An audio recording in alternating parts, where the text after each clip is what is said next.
నిధి అప్రమేయ తాన్ దానవాంశ్చైవ విమూఢబుద్ధి నిజం సమాహూయ వచో అభ్యువాచ. అప్పుడు తన శిష్యులనందరినీ కూడా పిలుచుకొని, ఏమిరా మూర్ఖులైనటువంటి శిష్యులారా, మీ అందరి ఉన్నతి కోసము అభ్యుదయం కోసము మీపైన ఉండేటువంటి ప్రేమానురాగాల కొరకై మిమ్మలను రక్షించాలనేటువంటి నిమిత్తంతో ఇల్లును సంసారాన్ని వదిలిపెట్టి 12 సంవత్సరాలు నేను మృత సంజీవిని విద్యను నేర్చుకోవడానికి వెళ్ళి మీ కొరకై నేను ఇంత కష్టపడితే చివరికి నాకే మీరు వెసరు పెడతారా అని కోపానికి వచ్చి శాపం పెట్టబోతూ ఉన్నాడు. అప్పుడు వాళ్ళంతా కూడా పాదాలపైన పడ్డారు, క్షమించమని ప్రాధేయపడ్డారు. హరి కోపానికి వస్తే హరౌ రుష్టే గురుస్త్రాత. హరి గనక ఒకవేళ కోపానికి వచ్చినాడు ఎవరు రక్షించాలి అని అంటే గురువు రక్షించాలి.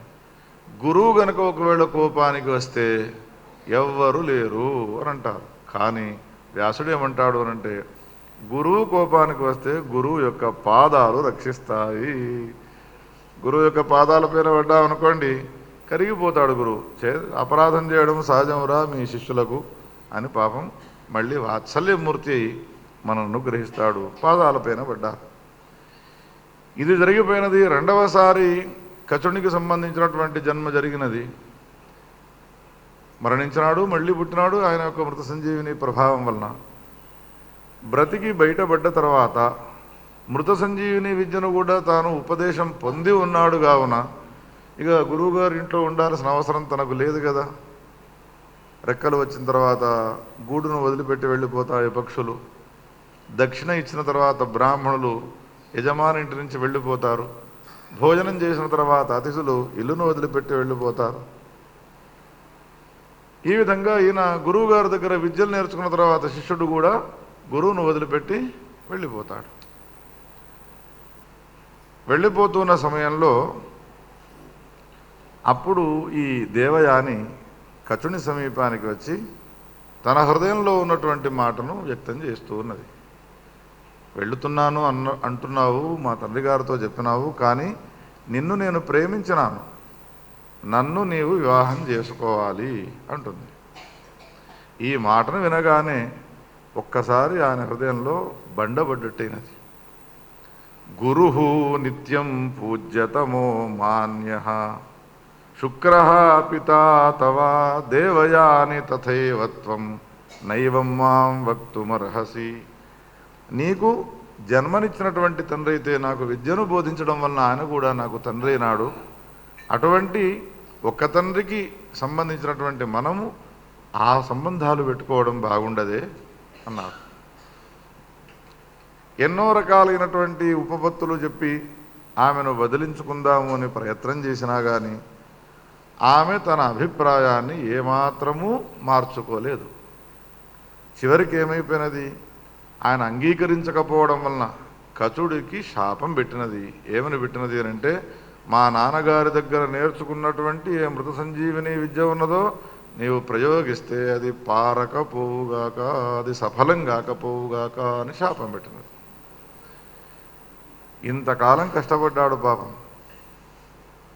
అప్పుడు ఈయనేం చేసినాడు, కోపానికి వచ్చి శాస్త్రీయమైనటువంటి మర్యాదను అనుసరించి నేను మాట్లాడుతూ ఉంటే నా విషయంలో ఇంత ఆవేశానికి వచ్చి శాపం పెడతావా? అందుకని నీకు కూడా ఋషిపుత్రో నతే కశ్చిత్ కదా పాణిం గ్రహీష్యతి. ఏ బ్రాహ్మణ కుమారుడు యువకుడు నీకు హస్తగ్రహణం నీ హస్తాన్ని గ్రహించకపోవుగాక, అంటే నిన్ను వివాహం చేసుకోకపోదురుగాక, బ్రాహ్మణ జాతిలో పుట్టినటువంటి వానితో నీకు వివాహం జరగకపోవుగాక అనేటువంటి శాపాన్ని ఆయన పెట్టినాడు. కానీ తక్షణం ఆమె పెట్టినటువంటి ఏ శాపం ఉన్నదో ఆ శాపానికి ఆయన ఒక వ్యవస్థ చేసుకున్నాడు.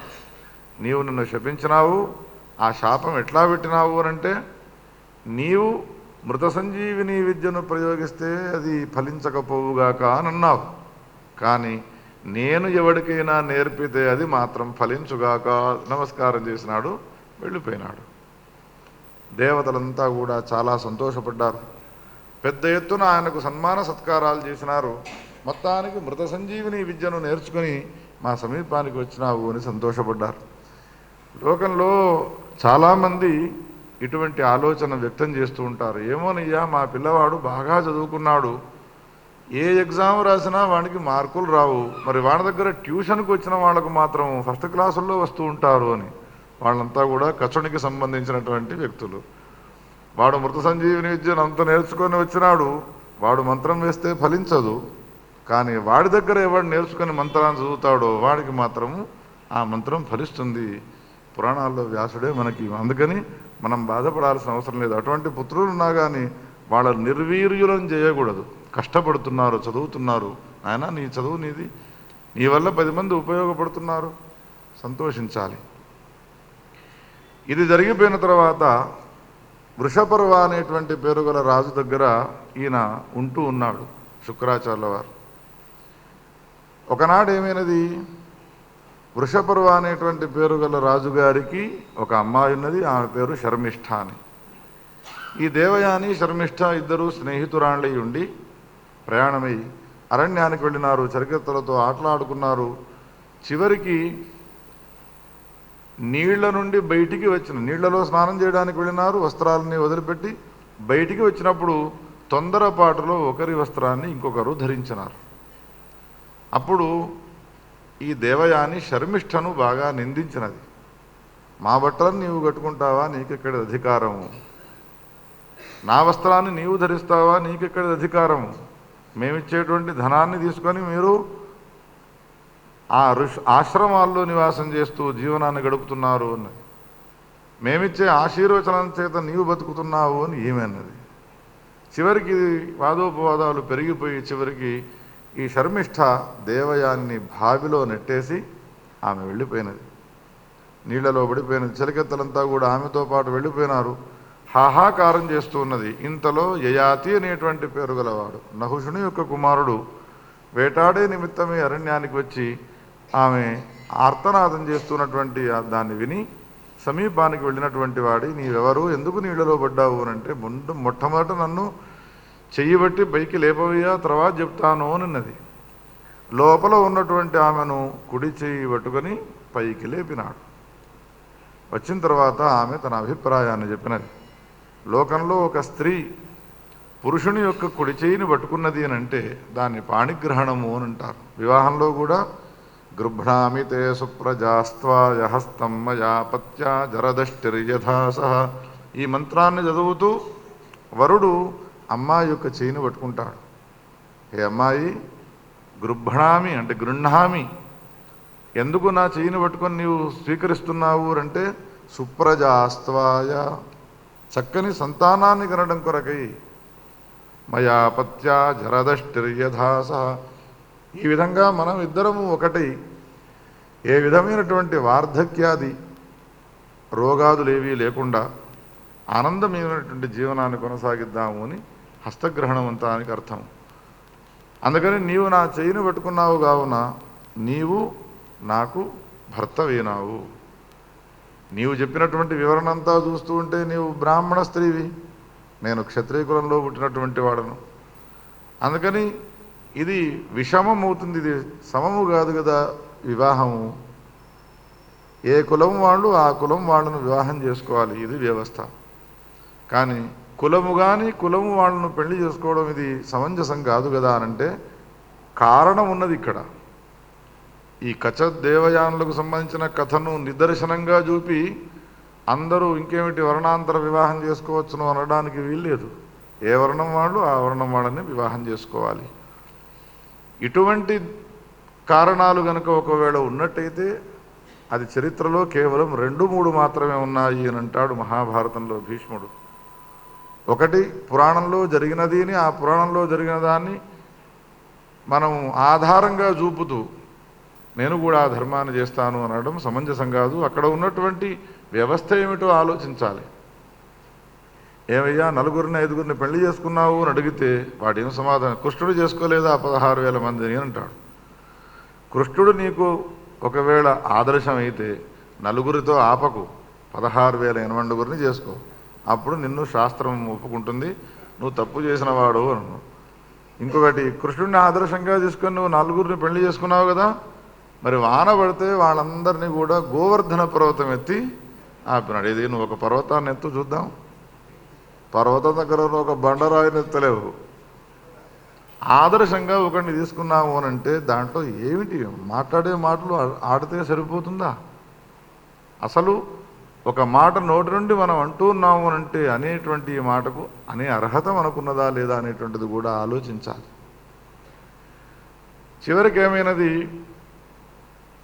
ఆయన తప్పకుండా ఇంకా నేను పాణిగ్రహణం చేసుకుంటాను అని అన్నాడు. రాజ్యానికి వెళ్ళిపోయినాడు. ఇంటికి వెళ్ళిన తర్వాత తనకు జరిగినటువంటి ఈ ఘటన గురించి తండ్రి గారికి వివరించినది దేవయాని.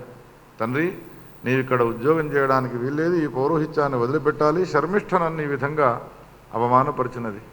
దీనికి పరిష్కారం ఏమిటి అమ్మాయి అని అడిగితే చెప్పినది తాను, ఆమె నాకు దాస్యం చేస్తే తప్ప. వృషపర్వను పిలిపించి శుక్రాచార్యుల వారు ఈ విషయాన్నంతా కూడా మాట్లాడితే అమ్మాయిని ఒప్పించినాడు ఎట్టకేలకు. యయాతిని పిలిచినటువంటి వాడే ఈ పాణిగ్రహణాన్ని చేసినాడు. అత్యంత వైభవంగా వివాహం జరిగినది. వెళ్ళే సమయంలో కొంతమంది చలికెత్తలతో కూడుకున్నటువంటి శర్మిష్ఠ యయాతితో దేవయానికి సేవ చేయడానికి పరిచారికగా ప్రయాణమై వెళుతున్న సమయంలో శుక్రాచార్యుల వారు స్పష్టంగా చెప్పినాడు, యయాతి, నీ భార్య నా అమ్మాయి దేవయాని. శర్మిష్ఠ కేవలం పరిచారికగా వస్తున్నది. ఎవరిని ఏ విధంగా చూడానో ఆ విధంగానే చూడాలి. తప్పకుండా మామగారు అన్నాడు. వెళ్ళిపోయినాడు. ఆమెకు వేరే వ్యవస్థ చేసినాడు. ఈమెకు అంతఃపురాల్లో వ్యవస్థ జరిగినది. దేవయానికి కాలం గడుస్తున్నది. ఒకనాడు ఈ దేవయాని అంతఃపురంలో సంచారం చేస్తూ ఉంటే ఇద్దరు పిల్లలు కనబడ్డారు. ఎవర్రా మీరు అని అడిగితే శర్మిష్ఠ కొడుకులము అనుకుంటూ పరిగెత్తుకుంటూ వెళ్ళినారు. శర్మిష్ఠకు పెళ్ళి కాకపా ఎందుకు ఈ పిల్లలు ఎక్కడి నుంచి వచ్చినారు అని ఆరాధిస్తే ఆమెకు విషయం అర్థమైపోయినది. నాతో సంసారం చేసినట్టుగా అతను ఆమెతో కూడా సంసారం చేసినాడు అని గురువుగారు తండ్రి గారి దగ్గరికి వెళ్ళి ఈ విషయం చెప్పగానే నీవు ముసలివాడి అయిపోదువుగా కానీ శాపం పెట్టినాడు. భాగవతంలో ఈ కథ ఇక్కడి నుండి మనకు వస్తుంది.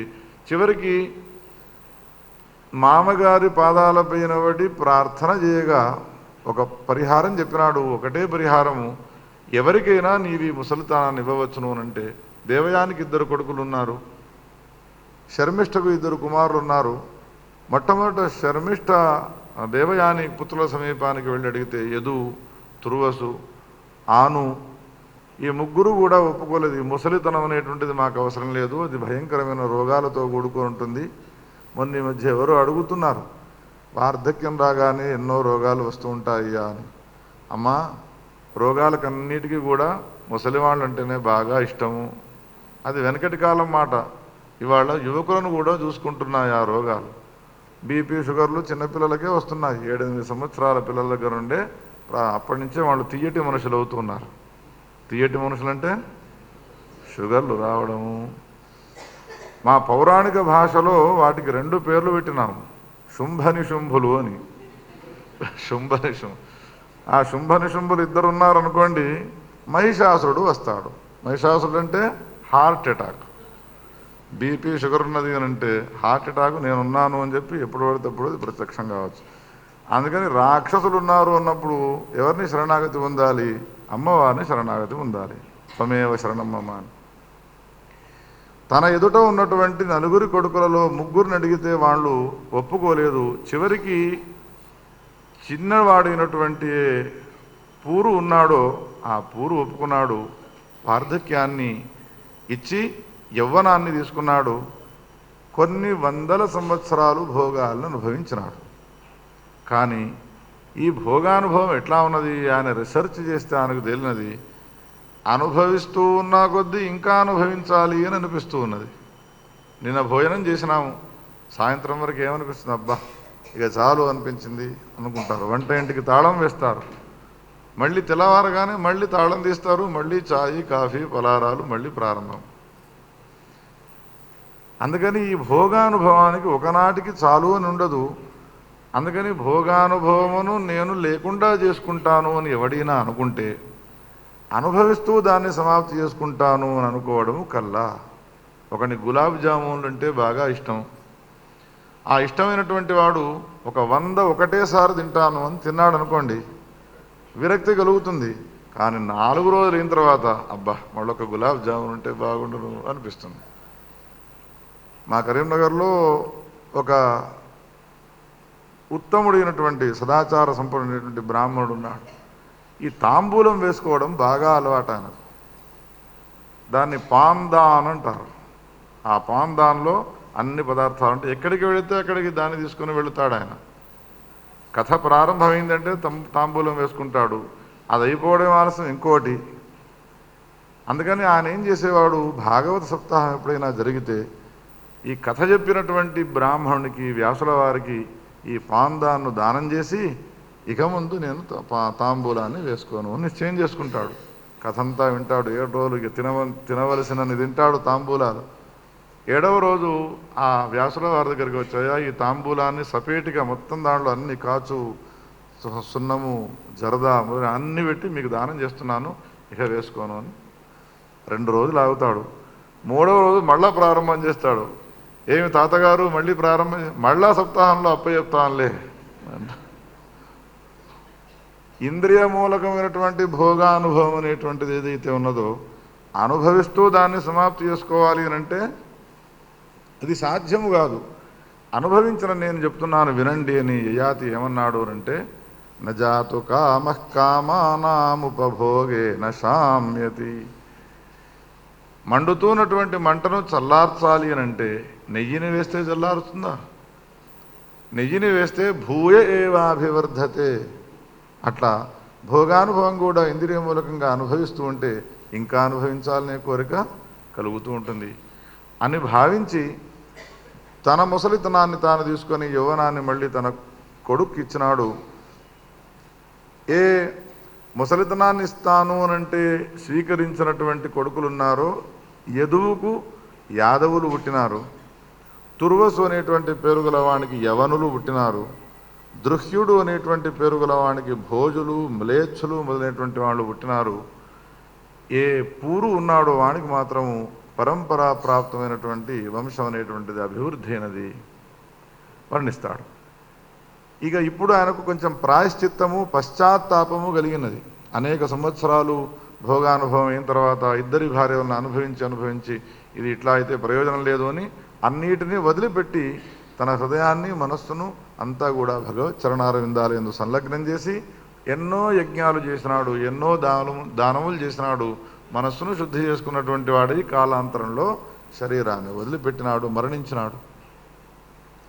మరణించిన తర్వాత సత్కర్మలు బాగా ఆచరించి దాన ధర్మాలు చేసి తాను చేసినటువంటి పాపాలు ఏమైనా ఉంటే వాటికి పరిహారం చేసుకొని ప్రయాణమే వెళ్ళిపోయినాడు కదా. ఎక్కడికి పోతాడు? ఇంత పుణ్యాలు చేసినటువంటి వాడు స్వర్గలోకానికి వెళుతాడు. 1000 సంవత్సరాలు భోగానుభవం జరిగినది. సుఖానికి సంబంధించిన రోజులు ఏవైతే ఉంటాయో కళ్ళు మూసి తెరిచేంతలో అయిపోతాయి. ఏవైతే దుర్దినములు ఉన్నాయో దుఃఖాన్ని కలిగించేవి అస్సలు తెల్లవారదు, రాత్రి కాదు. ఇప్పుడు మనం అష్టాదశ పురాణ ప్రవచన 8 దివసాలు అని అనుకున్నాము. చూడగానే 8వ రోజు రానే వచ్చినది. రేపు ఆదివారం ప్రారంభించినాం, ఆదివారం చూస్తుండగా రానే వచ్చినది. అవే దుర్దినాలు ఉంటాయి, అసలు ముందడుగు పరిగెత్తవు. 1000 సంవత్సరాలు కళ్ళు మూసి తెరిచేంతలో సమాప్తమైపోయినాయి. అప్పుడు ఇంద్రుని సమీపానికి వెళ్ళినాడు. ఇంద్ర, నన్ను రేపో మాపో మీరు పంపిస్తారు, కానీ స్వర్గలోక సుఖానుభవం నాకు కలిగిన తర్వాత మళ్ళీ ఏదో వేరే ఇతర జన్మనెత్తాలి అంటే నాకు అంతగా ఇష్టం లేదు అని అన్నాడు. ఇష్టం లేదు అంటే ఉంచుకోవడానికి ఇది నా స్వాతంత్రం కూడా లేదు. క్షీణే పుణ్యే మర్త్యలోకం విశంతి. మీరు సంపాదించుకున్నటువంటి పుణ్యం ఎంత ఉంటే అంతకాలం నేను ఉంచుకుంటాను. పుణ్యము లవలేశం కూడా లేదు అన్న తర్వాత మేము ఇక్కడ ఉంచుకోవడానికి వీల్లేదు, మేము నెట్టేస్తామయ్యా అన్నాడు. ఇంకా మేము ఉండడానికి ఏమైనా అవకాశం ఉన్నదా మరి అని అంటే, ఇంతగా నీవు బ్రతిమాలుతున్నావు కావున నిన్ను నెట్టేసేది ఏదైతే ఉన్నదో ఈ లోకం నుండి మానవునిగానే నెట్టేస్తాము.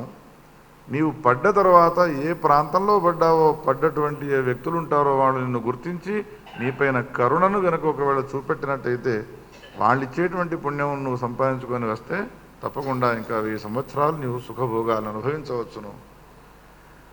కింద పడ్డాడు. యయాతి సుమారు 1000 సంవత్సరాల క్రితం వాడు కదా, ఆయన రాజ్యాన్ని పరిపాలన చేస్తున్నటువంటి వాళ్ళు కొడుకులు, మనవలు, ముని మనవలు వీళ్ళంతా కూడా పోయినారు. ఒక 100 సంవత్సరాలు 1000 సంవత్సరాలు అంటే కిందికి వస్తున్నటువంటి ఆయనను దేదీప్యమానంగా వెలిగిపోతున్నటువంటి ఆయనను చూచినాడు. ఆ వంశంలో పుట్టినటువంటి వాడు. వాని పేరు అష్టకుడు అని పేరు. ఎవరయ్యా నీవు అని అడిగినాడు పడగానే. నన్ను యయాతి అని అంటారు.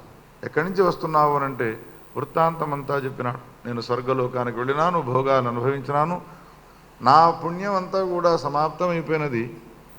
ఇంకా ఎవరైనా పుణ్యం ఇస్తే స్వర్గలోకానికి వెళ్ళాలనేటువంటి కాంక్ష నాలో ఉన్నది అంటే, అప్పుడు స్వర్గలోకం నుండి వచ్చినాడు కావున అక్కడ ఉండేటువంటి విషయాలన్నీ తెలుసుకోవాలి అని చెప్పి అన్నీ అడిగితే అవన్నీ చెప్పినాడు. మనం అమెరికాకు వెళ్ళము, కానీ అమెరికాలో ఏమేం జరుగుతున్నది అన్నీ మనం చెప్పగలుగుతాం. ఎందుకు అంటే అమెరికాకు వచ్చే వాళ్ళంతా రోజు అదే పని చెప్తుంటారు కదా మనకు. అక్కడ రోడ్డు బాగా క్లీన్గా ఉంటాయి, పని మనుషులు కూడా కార్లలోనే వస్తుంటారు.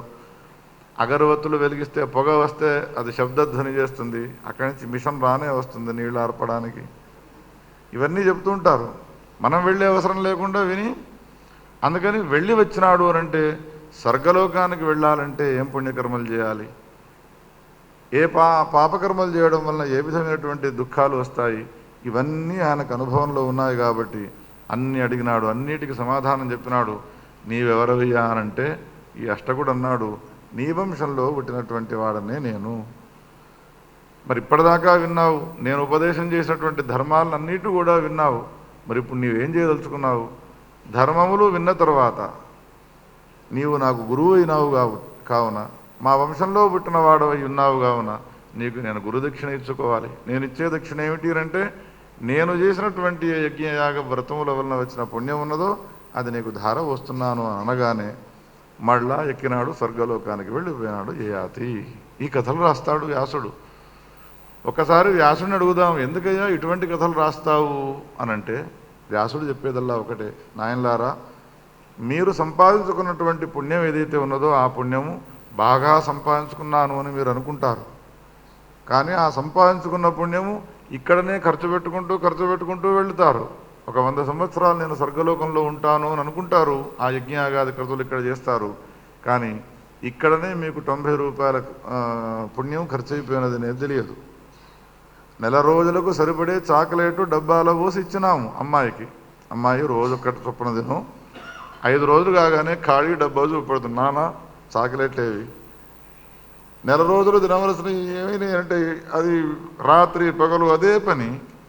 చాక్లెట్ ఉన్న తర్వాత, పుణ్యం ఉన్న తర్వాత భోగాన్ని అనుభవించకుండా ఉంటామా? మళ్ళీ మనకి ఏం జన్మ వస్తుందో ఎక్కడికి పోతాం. అందుకని పుణ్యం ఉన్నది అన్న తర్వాత ఈ పుణ్యాన్ని మనం ఈ లోకంలో వాడుకుంటూ ఉంటాం.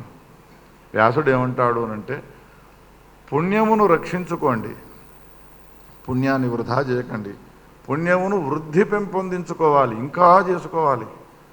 ఈ పుణ్యం ఏం చేస్తుంది అంటే 2 పనులు చేస్తుంది. మనం చేసినటువంటి ఏ పాపములు ఉన్నాయో ఆ పాపములను నశింపజేస్తుంది.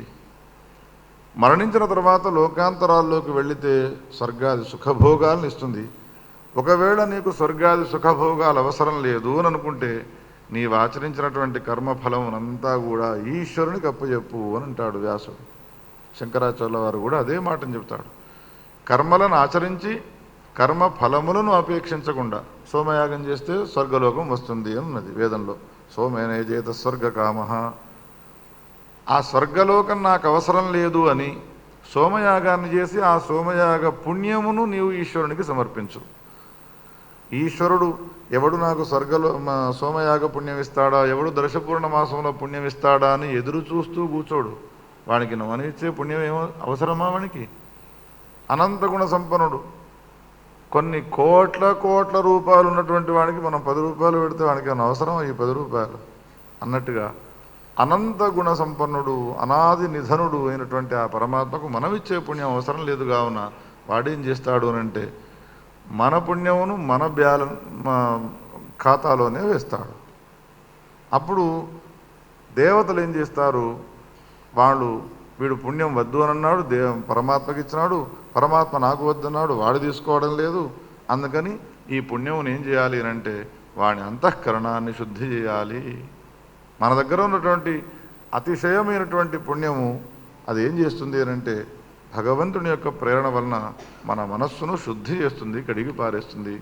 ఎప్పుడైతే మనస్సు శుద్ధమైపోయి ఉంటుందో ఇక మళ్ళీ పునరపి జననాత్మకమైనటువంటి సంసార చక్రంలో మనం పడము. అందుకని మీరు ఈ కథలు వినండి, మీ పుణ్యాన్ని సంపాదించుకోండి. ఎదుటివాణి పుణ్యాన్ని స్వీకరించి ఇంకేమో భోగాలను అనుభవించాలనేటువంటి కోరికను పొందకండిరా అనేటువంటి విషయాన్ని తెలియపరచడానికి విస్తృతంగా ఈ కథాభాగాన్ని మనకు వినిపించినాడు. శ్రీకృష్ణ గోవింద హరే మురారే హే నాథ నారాయణ వాసుదేవ, హే నాథ నారాయణ వాసుదేవా, హే నాథ నారాయణ వాసుదేవా, హే నాథ నారాయణ వాసుదేవా. భక్తవత్సల భగవానికి ఈ విధంగా ఎన్నో విషయాలు, ఇంత కథ ఏదైతే ఉన్నదో ఇదంతా చెప్పాలి నిజానికి పరీక్షణ్ మహారాజు గారికి శుకుడు, కానీ సంక్షేపంగా చెప్తాడు అక్కడ. దాని విస్తృతమైనటువంటి కథ ఎక్కడికి వెళ్ళాలి అంటే మళ్ళీ పురాణాంతరాల్లోకి వెళ్ళాలి. మనకైతే 7 రోజుల్లో చావు లేదు కదా, ఆయన 7 రోజుల్లో చనిపోయేవాడు కావున సంక్షేపంగా విన్నా ఆయనకు అర్థమైపోయినది. నీవెవరవయ్యా అంటే అహం పరం బ్రహ్మాస్మి అని అన్నాడు. ఆ తర్వాత బ్రహ్మాండ పురాణము 18 మహాపురాణాల్లో ఇది శ్రేష్టమైనటువంటి పురాణరాజం. విస్తృతంగా భౌగోళిక వర్ణన ఇందులో ఉన్నది. బ్రహ్మాండ చరితోక్తత్వాత్ బ్రహ్మాండం పరికీర్తితం. బ్రహ్మాండానికి సంబంధించినటువంటి చరిత్ర చెప్పడం వలన దీన్ని బ్రహ్మాండ పురాణం అనేటువంటి పేరుతో పిలిచినారు. పూర్వము, మధ్యమము, ఉత్తరము అని 3 రకాలైనటువంటి భాగాలతో విరాజిల్లుతూ ఉన్నది. పూర్వభాగంలో ప్రక్రియ, ఆనుషంగము అనేటువంటి 2 పాదాలు ఉన్నాయి. మధ్యమ భాగంలో ఉపోద్ఘాత పాదము, ఉత్తర భాగంలో ఉపసంహార పాదము అనేటువంటి పాదాలున్నాయి. మొత్తము 156 అధ్యాయాలతో కూడుకొని సుమారు 12,000 శ్లోకాలతో కూడుకొని విరాజిల్లుతున్నది ఈ పురాణం.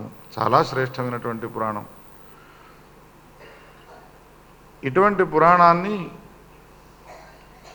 వ్యాస భగవానుడు ఎంత చక్కగా రచించినాడో, తినబోతూ రుచులెందుకు అని అన్నట్టుగా ఎన్నో అంశాలతో కూడుకున్నటువంటి ఈ పురాణంలో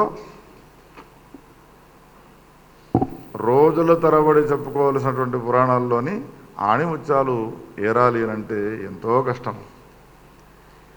ఏది చెప్పాలి, ఏది చెప్పకూడదు, ఏ అంశాన్ని వదలాలి. శివునికి సంబంధించినటువంటి మహాదేవనామ వైశిష్ట్యము ఇందులో చాలా గొప్పగా కీర్తించినాడు.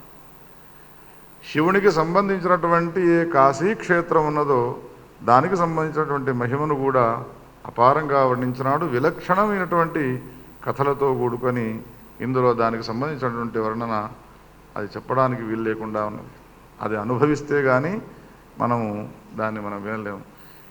హిరణ్యకశిపుడు, ప్రహ్లాదునికి సంబంధించినటువంటి చరిత్ర వృత్తాంతం అది కూడా రమ్యముగా రసవత్తరంగా వర్ణించినాడు. ప్రహ్లాదునికి సంబంధించినటువంటి స్తుతులు మొదలైనటువంటివన్నీ కూడా, ఇవన్నిటినీ చెప్పుతూ ఉన్నటువంటి ఈ పురాణము కార్తవీర్యార్జునికి సంబంధించినటువంటి కథను బహు విస్తృతంగా వర్ణించినాడు. శ్రీమన్నారాయణమూర్తికి సంబంధించిన ఏ దశావతారాలు ఉన్నాయో వాటిల్లో ఆవేశావతారం అది పరశురామ అవతారము అని అంటారు. పరశురామునికి సంబంధించినటువంటి కథను బహు విస్తృతంగా అది శివుని కథలతో ముడిపడి ఉండేట్టుగా రాసినాడు. మనం పదే చెప్పుకుంటున్నాము, నారాయణమూర్తి ఏ అవతారం ఎత్తినప్పటికీ కూడా ప్రతి అవతారంలో ఆయన శివుని యొక్క ఉపాసన చేసినాడు. రామచంద్రుడు శివుణ్ణి పూజించినాడు త్రేతాయుగంలో, కృష్ణుడు శివుని యొక్క ఉపాసన చేసినాడు. నరసింహస్వామికి సంబంధించిన కథను మనం విన్నాం ప్రొద్దున పురాణాంతరంలో. ఈ విధంగా పరశురాముడు ఏ విధంగా శివుని యొక్క ఉపాసన చేసినాడు, ఆయన అంత ఆవేశం రావడానికి గల కారణం ఏమిటి అనేటువంటిది చాలా విస్తృతంగా వర్ణించినాడు. కొన్ని సందర్భాలు ఎట్లా ఉంటాయి అంటే ఆ కథను వినే సమయంలో వ్యాసుడు చెప్పే కథను మొట్టమొదట మనం వినాలి. వినక మునిపే ఆయన పైన మనం ప్రశ్నల వర్షం కురిపిస్తే ఆయన ఇంకేం మాట్లాడాడు. చెప్పేది ముందు మొత్తం వినండిరా. విన్న తర్వాత మీకేమైనా సందేహాలు వస్తే అడగండి. చెప్పినది చెప్పినట్టుగా మనం విన్నామనుకోండి, విన్న తర్వాత ఇక సందేహాలకు తావే ఉండకుండా రాస్తాడు వ్యాసుడు. మహాభారతం మొదటి నుండి చివరి వరకు అట్లానే రాస్తున్నాడు. అష్టాదశ మహాపురాణాలు కూడా అదే విధంగా ఉన్నాయి. జమదగ్ని